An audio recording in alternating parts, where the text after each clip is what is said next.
इलाली साहब, गुजरांवाला नून लीग का बड़ा गढ़ समझा जाता रहा है हमेशा से, और बड़े अहम खुर्रम दस्तगीर साहब उनके जो हैं वो यहाँ से बिलोंग करते हैं। बड़ा ज़बरदस्त आज भी क्राउड निकल आया। तो वो इलाके जो कभी PMLN का गढ़ समझा जाते थे, इतनी बड़ी तादाद में लोगों का वहाँ पे निकलना इमरान खान साहब के खिताब के लिए, और फिर मुख्तलिफ बाकी शहरों में भी उस खिताब को लाइव दिखाना स्क्रीन्स के जरिए, आप समझते हैं ये एक ज़बरदस्त स्ट्रैटेजी है कि बैक वक्त पूरे मुल्क में उसका इम्पैक्ट नजर आता है? बिल्कुल नजर आता है, और ये स्ट्रैटेजी उसका नहीं है, ये अवाम का स्ट्रैटेजी है कि वो निकलते हैं उसको सुनने के लिए। वो तो कहता है मैं आ रहा हूं और बोलूंगा, और कुछ नहीं कर रहा है, ना पैसे देता है, ना बांटता है, ना ट्रांसपोर्ट मिलता है, ना खाना मिलता है, कुछ नहीं मिलता है। एक तो झंडे शायद मिलते हैं, मगर फिर भी वो आते हैं। और आज तस्वीरें भी मिली हैं खान साहब की, देख।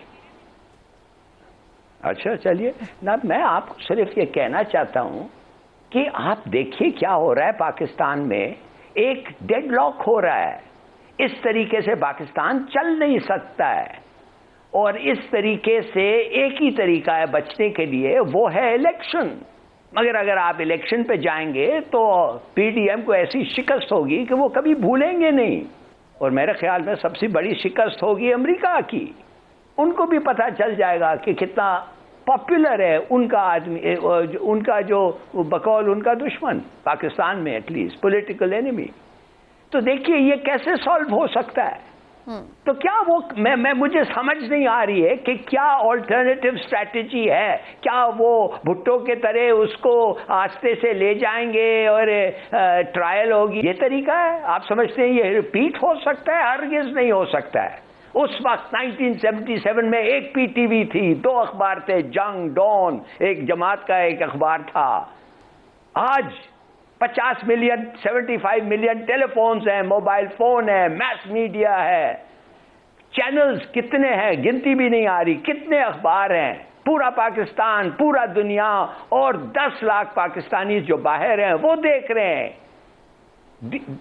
इमरान आज बता रहे हैं, इमरान बताएंगे कि अमेरिका में किस किस्म की इंटरेस्ट के साथ पाकिस्तान में जो हो रहा है वो देख रहे हैं। इट्स अ मॉर्बिड इंटरेस्ट, वो बड़े कंसर्न्ड हैं। और क्या चाहिए इस वक्त हमें? ये है सिचुएशन पाकिस्तान में। हमें क्या चाहिए? हमें पॉलिटिकल स्टेबिलिटी चाहिए। तो क्या उसको पकड़ के या आप उसको जेल में डालें या जो भी उसके साथ करें, क्या आप समझते हैं ये पॉलिटिकल स्टेबिलिटी आ जाएगी? आप मॉरली इस मुल्क को तोड़ देंगे। Morally you will break Pakistan. और जो बीबी के साथ आपने देखा, बीबी तो इतनी पॉपुलर नहीं थी जितना ये है, मगर जब बीबी की भी शहादत पे आपने देखा कराची में क्या हुआ और क्या रिएक्शन और क्या ब्लो बैक था। तो कर क्या रहे हैं इन लोग?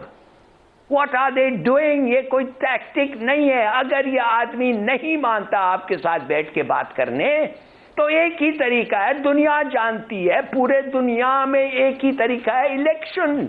जमहूरियत में I am talking about. Very right. वो भी आपको अच्छा नहीं लगता है, वो इसलिए कि आप हार जाएंगे। What are you doing with this country?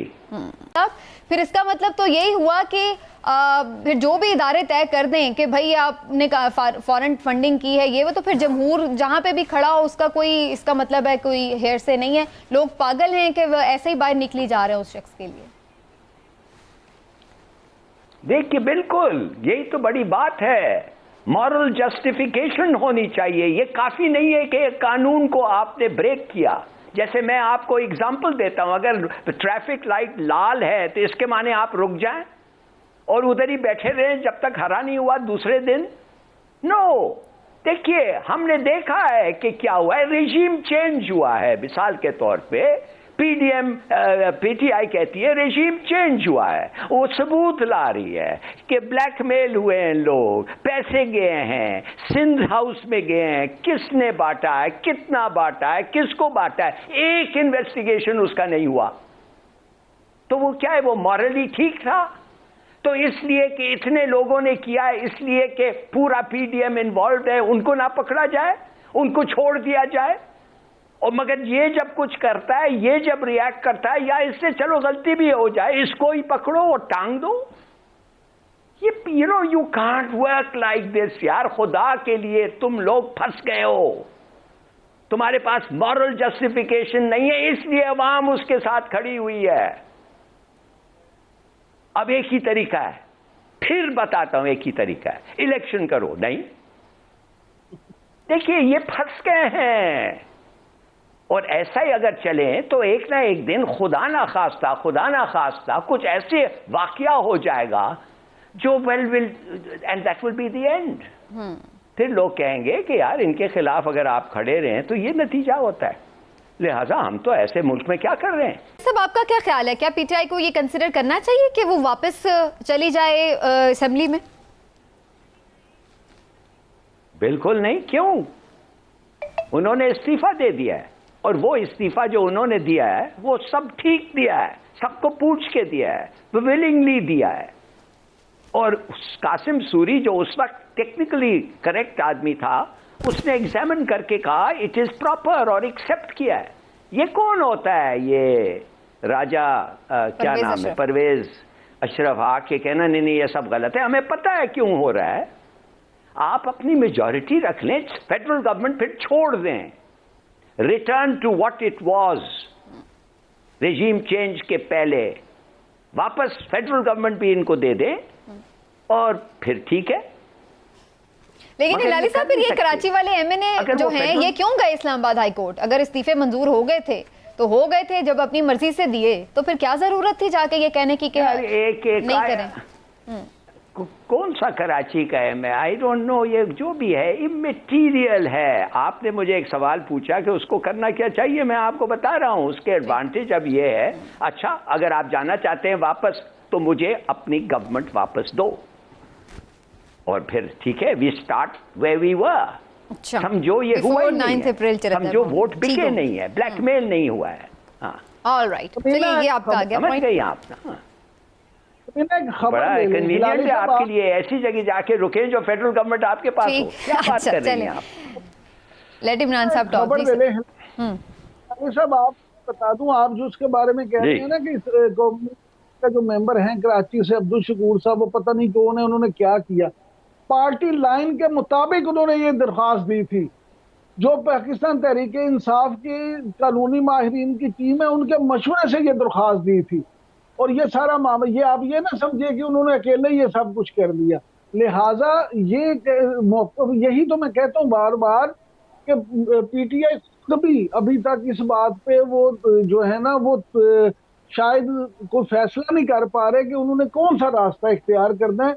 वैसे तो सियासत में अच्छी बात होती है कि सारे ऑप्शंस खुले रखना, लेकिन मामला भी जो है ये दरख्वास्त भी है सिर्फ एक अकेले मेंबर को। वैसे इमरान साहब, आपकी इस खबर पे ऐसे ही मेरे ज़हन में एक ख्याल आया कि आप कह रहे हैं ना कि ये लीगल टीम के एडवाइस से किया गया, तो मैं ये सोच रही थी तो फिर अल्टीमेटली इसका मतलब यही हुआ कि वो जो उन्होंने इस्तीफे दिए हुए हैं वो उसी को ही फिर जो स्टेज है उसको बरकरार रखना चाहते हैं। दैट इज़ वाई उन्होंने कहा कि ठीक है फिर हम इसको सारे ज़िमनी इंतखाब को ही मुअत्तल कर देते हैं अगर इन्होंने नहीं लड़ने देना। तो बाली साहब, इस ऐसे में अक़वाम मुत्तहिदा के सेक्रेटरी जनरल एंटोनियो गुतरेस जो है वो दौरा किया है उन्होंने, और वो बड़े परेशान हुए हैं सारी सूरत हाल देख के।